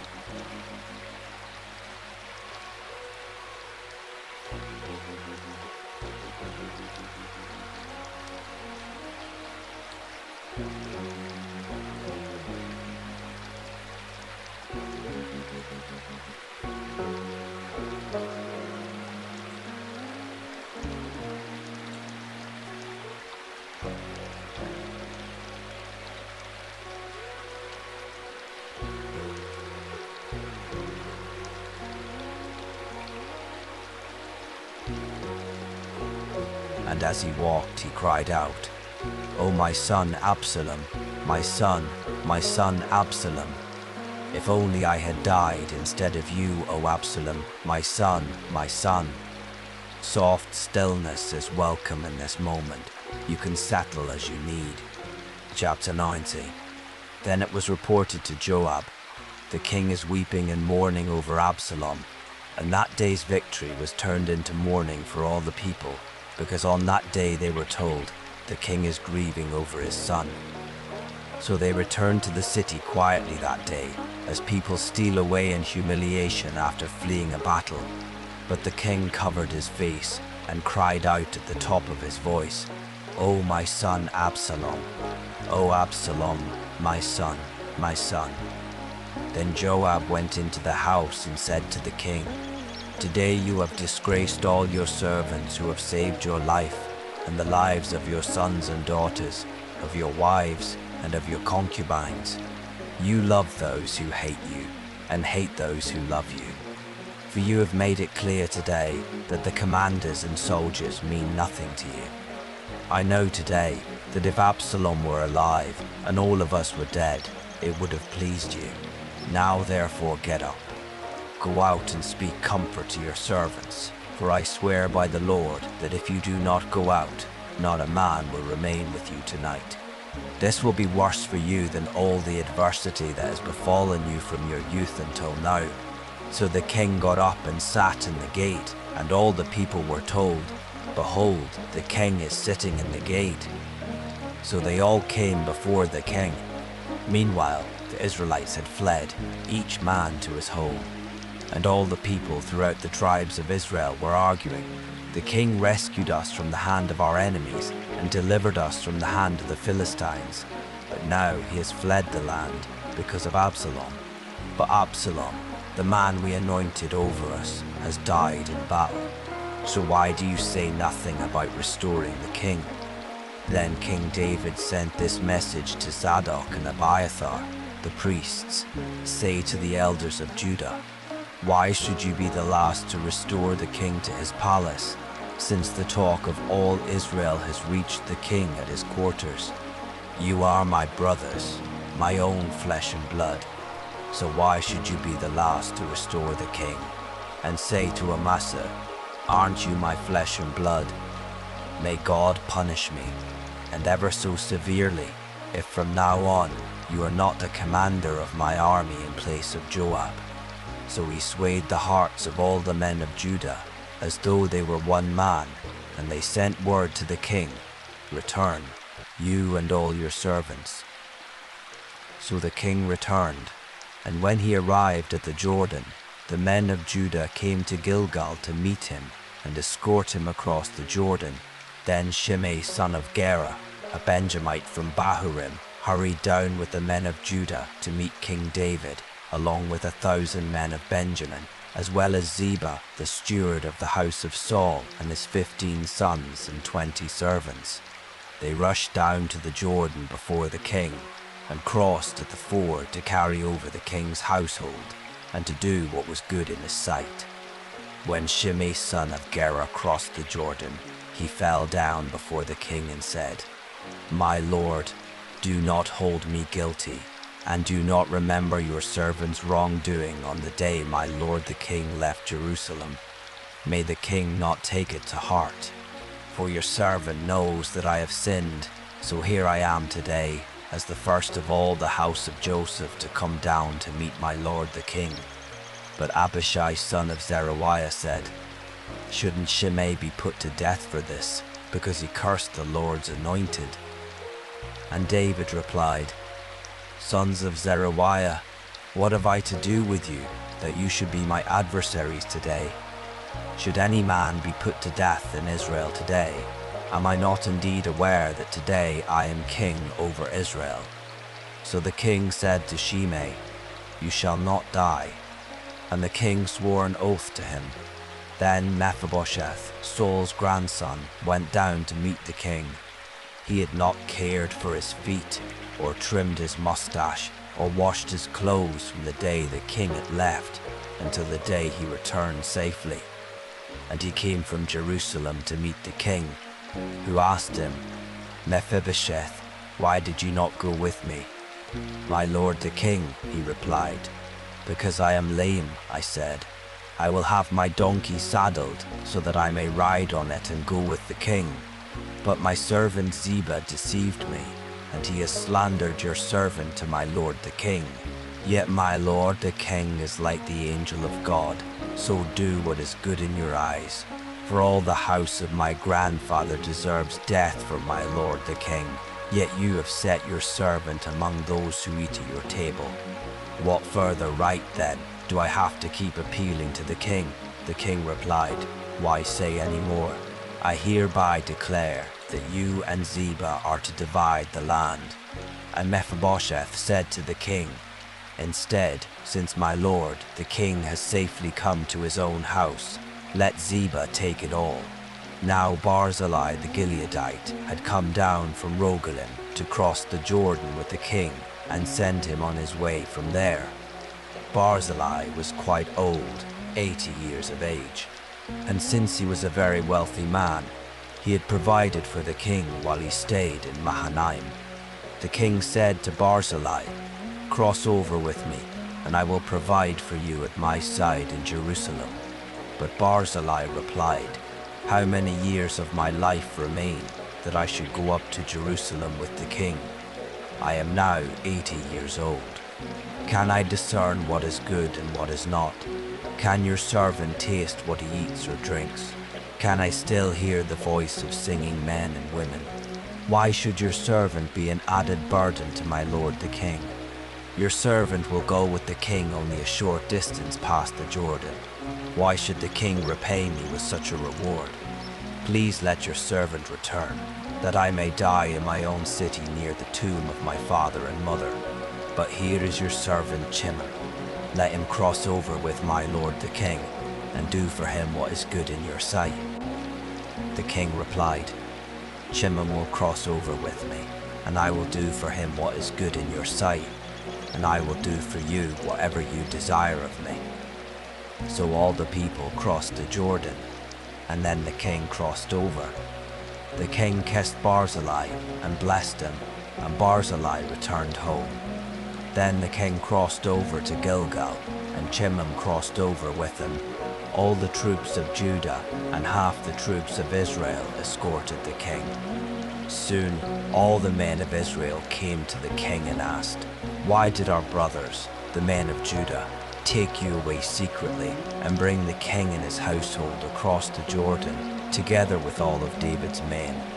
And all the men of Judah replied to the men of Israel, "We did this because the king is our relative. Why does this anger you? Have we ever eaten at the king's expense or received anything for ourselves?" "We have 10 shares in the king," answered the men of Israel, "so we have more claim to David than you. Why then do you despise us? Were we not the first to speak of restoring our king?"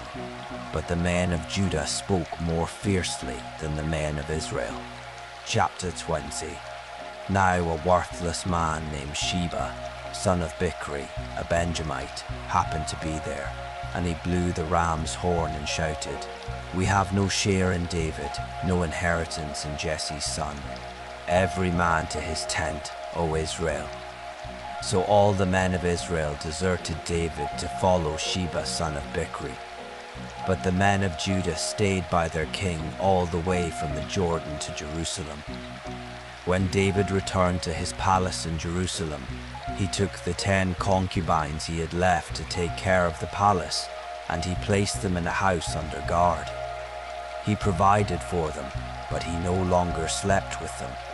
They were confined until the day of their death, living as widows. Then the king said to Amasa, "Summon the men of Judah to come to me within 3 days, and be here yourself." So Amasa went to summon Judah, but he took longer than the time allotted him. And David said to Abishai, "Now Sheba, the son of Bichri, will do us more harm than Absalom. Take your lord's servants and pursue him, or he will find fortified cities and elude us."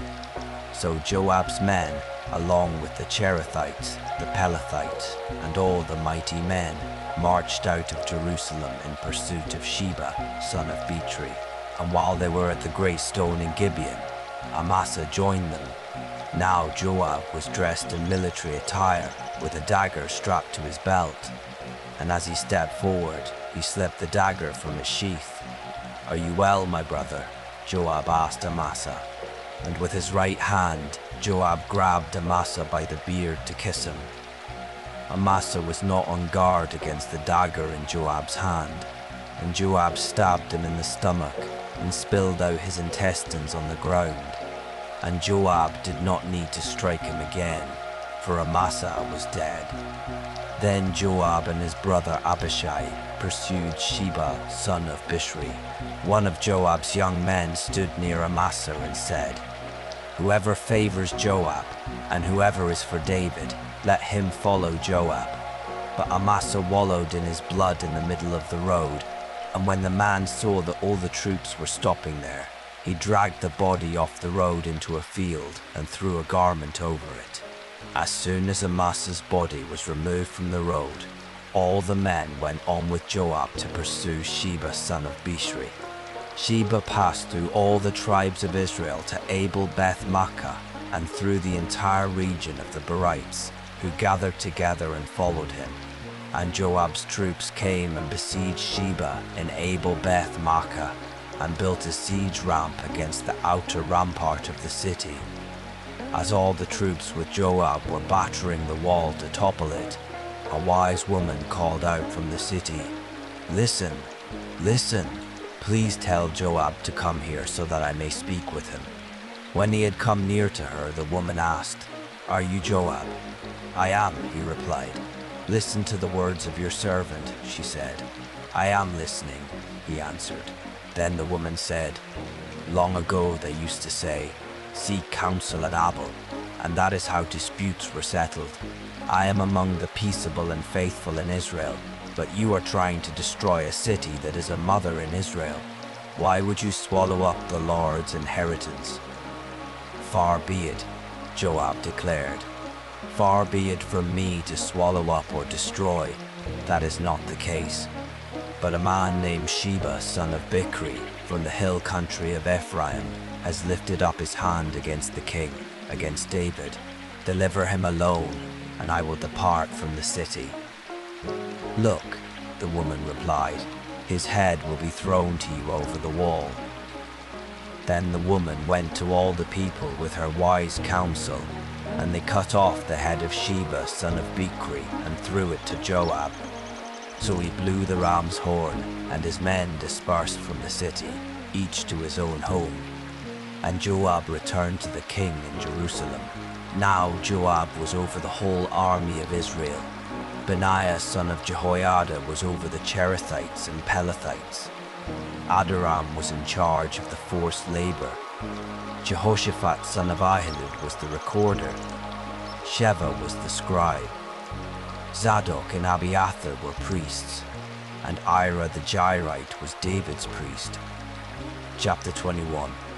During the reign of David there was a famine for 3 successive years, and David sought the face of the Lord. And the Lord said, "It is because of the blood shed by Saul and his family, because he killed the Gibeonites." At this, David summoned the Gibeonites and spoke to them. Now the Gibeonites were not Israelites, but a remnant of the Amorites. The Israelites had taken an oath concerning them, but in his zeal for Israel and Judah, Saul had sought to kill them. So David asked the Gibeonites, "What shall I do for you? How can I make amends so that you may bless the inheritance of the Lord?" The Gibeonites said to him, "We need no silver or gold from Saul or his house, nor should you put to death anyone in Israel for us. Whatever you ask, I will do for you," he replied. And they answered the king, "As for the man who consumed us and plotted against us to exterminate us from existing within any border of Israel, let 7 of his male descendants be delivered to us, so that we may hang them before the Lord at Gibeah of Saul, the chosen of the Lord." "I will give them to you," said the king.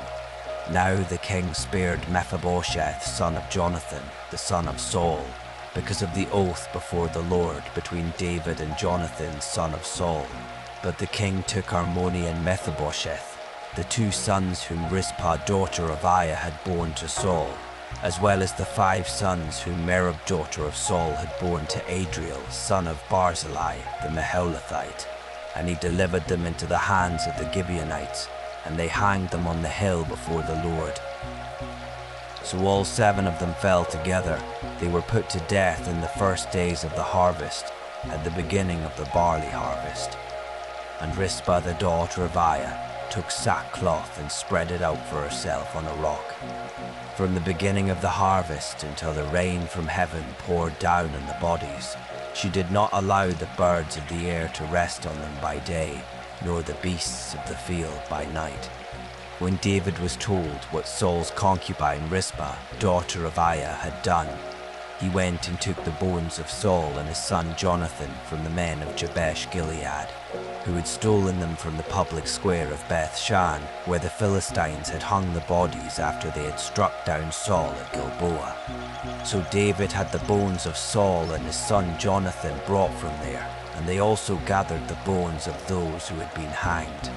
And they buried the bones of Saul and his son Jonathan in Zelah, in the land of Benjamin, in the tomb of Saul's father Kish. After they had done everything the king had commanded, God answered their prayers for the land. Once again, the Philistines waged war against Israel, and David and his servants went down and fought against the Philistines, but David became exhausted. Then Ishbi-Benob, a descendant of Rapha, whose bronze spear weighed 300 shekels and who was bearing a new sword, resolved to kill David. But Abishai son of Zeruiah came to his aid, struck the Philistine, and killed him. Then David's men swore to him, "You must never again go out with us to battle, so that the lamp of Israel may not be extinguished." Sometime later at Gob, there was another battle with the Philistines. At that time, Sibbecai the Hushathite killed Saph, a descendant of Rapha. Once again, there was a battle with the Philistines at Gob, and Elhanan son of Jair the Bethlehemite killed the brother of Goliath the Gittite, the shaft of whose spear was like a weaver's beam. And there was also a battle at Gath, where there was a man of great stature with 6 fingers on each hand, and 6 toes on each foot, 24 in all. He too was descended from Rapha, and when he taunted Israel, Jonathan, the son of David's brother Shimei, killed him. So these 4 descendants of Rapha in Gath fell at the hands of David and his servants. If this brings you any comfort, you might softly show your support. Chapter 22. And David sang this song to the Lord on the day the Lord had delivered him from the hand of all his enemies and from the hand of Saul. He said, "The Lord is my rock, my fortress, and my deliverer. My God is my rock, in whom I take refuge, my shield, and the horn of my salvation. My stronghold, my refuge, and my Savior, you save me from violence. I will call upon the Lord, who is worthy to be praised, so shall I be saved from my enemies. For the waves of death engulfed me, the torrents of chaos overwhelmed me. The cords of Sheol entangled me, the snares of death confronted me. In my distress I called upon the Lord, I cried out to my God. And from his temple he heard my voice, and my cry for help reached his ears. Then the earth shook and quaked, the foundations of the heavens trembled. They were shaken because he burned with anger. Smoke rose from his nostrils, and consuming fire came from his mouth. Glowing coals blazed forth. He parted the heavens and came down with dark clouds beneath his feet. He mounted a cherub and flew. He soared on the wings of the wind. He made darkness a canopy around him, a gathering of water in thick clouds. From the brightness of his presence, coals of fire blazed forth. The Lord thundered from heaven. The voice of the Most High resounded. He shot his arrows and scattered the foes. He hurled lightning and routed them. The channels of the sea appeared, and the foundations of the world were exposed at the rebuke of the Lord, at the blast of the breath of his nostrils. He reached down from on high and took hold of me. He drew me out of deep waters. He rescued me from my powerful enemy, from foes too mighty for me. They confronted me in my day of calamity, but the Lord was my support. He brought me out into the open. He rescued me because he delighted in me. The Lord has rewarded me according to my righteousness. He has repaid me according to the cleanness of my hands. For I have kept the ways of the Lord, and have not wickedly departed from my God. For all his ordinances are before me. I have not disregarded his statutes, and I have been blameless before him, and kept myself from iniquity. So the Lord has repaid me according to my righteousness, according to my cleanness in his sight. To the faithful you show yourself faithful. To the blameless you show yourself blameless. To the pure you show yourself pure, but to the crooked you show yourself shrewd. You save an afflicted people, but your eyes are on the haughty to bring them down. For you, O Lord, are my lamp. The Lord lights up my darkness. For in you I can charge an army. With my God I can scale a wall. As for God, his way is perfect. The word of the Lord is flawless. He is a shield to all who take refuge in him. For who is God besides the Lord? And who is the rock except our God? God is my strong fortress, and he makes my way clear. He makes my feet like those of a deer, and stations me upon the heights. He trains my hands for battle. My arms can bend a bow of bronze. You have given me your shield of salvation, and your gentleness exalts me. You broaden the path beneath me, so that my ankles do not give way. I pursued my enemies and destroyed them. I did not turn back until they were consumed. I devoured and crushed them so they could not rise. They have fallen under my feet. You have armed me with strength for battle. You have subdued my foes beneath me. You have made my enemies retreat before me. I destroyed those who hated me. They looked, but there was no one to save them. To the Lord, but he did not answer. I ground them as the dust of the earth. I crushed and trampled them like mud in the streets. You have delivered me from the strife of my people. You have preserved me as the head of nations. A people I had not known shall serve me. Foreigners cower before me. When they hear me, they obey me. Foreigners lose heart and come trembling from their strongholds. The Lord lives, and blessed be my rock. And may God, the rock of my salvation, be exalted. The God who avenges me and brings down nations beneath me, who frees me from my enemies. You exalt me above my foes. You rescue me from violent men. Therefore I will praise you, O Lord, among the nations. I will sing praises to your name. Great salvation he brings to his king. He shows loving devotion to his anointed, to David and his descendants forever. Chapter 23. These are the last words of David, the oracle of David, son of Jesse, the oracle of the man raised on high, the one anointed by the God of Jacob, and the sweet psalmist of Israel. The Spirit of the Lord spoke through me. His word was on my tongue. The God of Israel spoke. The rock of Israel said to me, he who rules the people with justice, who rules in the fear of God, is like the light of the morning at sunrise of a cloudless dawn, the glistening after the rain on the sprouting grass of the earth. Is not my house right with God? For he has established with me an everlasting covenant, ordered and secured in every part. Will he not bring about my full salvation and my every desire? But the worthless are all like thorns raked aside, for they can never be gathered by hand. The man who touches them must be armed with iron or with the shaft of a spear. The fire burns them to ashes in the place where they lie. These are the names of David's mighty men: Josheb-Basshebeth. The Tashmonite was chief of the three. He wielded his spear against 800 men, whom he killed at one time. Next in command was Eleazar, son of Dodo the Ahohite. As one of the three mighty men, he went with David to taunt the Philistines who had gathered for battle at Pas-Dammim. The men of Israel retreated, but Eleazar stood his ground and struck the Philistines until his hand grew weary and stuck to his sword. The Lord brought about a great victory that day. Then the troops returned to him, but only to plunder the dead. And after him was Shammah son of Agi the Hararite.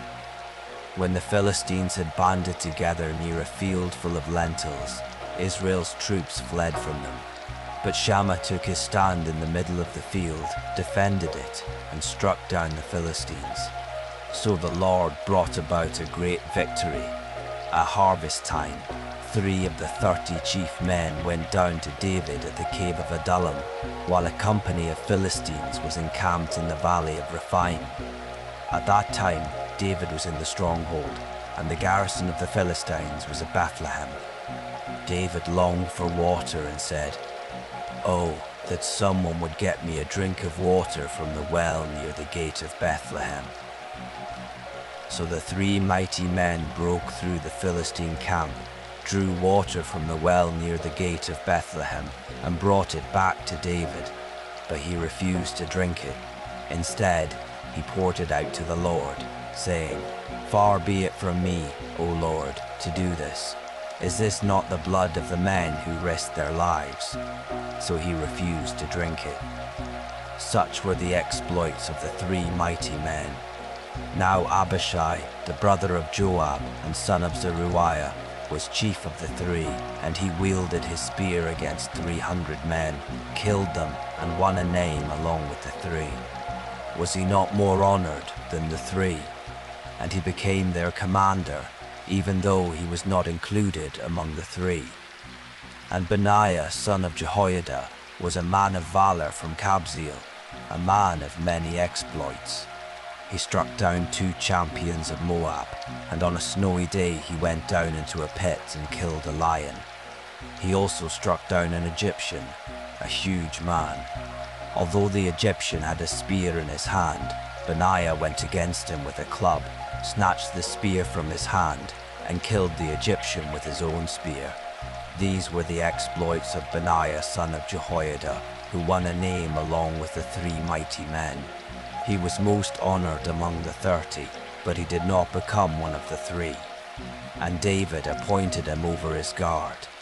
Now these were members of the 30: Asahel the brother of Joab, Alhanan son of Dodo of Bethlehem, Shammah the Haradite, Alaka the Haradite, Halais the Paltite, Ira son of Ikish the Tekoite, Abiazar the Anathothite, Mabunai the Hushathite, Zalmon the Ahohite, Maharai the Netophathite, Halide son of Bana the Netophathite, Ittai son of Ribai from Gibeah of the Benjamites, Benaiah the Pirathonite, Hiddai from the brooks of Gash, Abialbon the Arbathite, Asmaveth the Barhamite, the sons of Jashan, Jonathan son of Shammah the Hararite, Ahiam son of Shara the Hararite, Eliphalet. So there were 37 in all.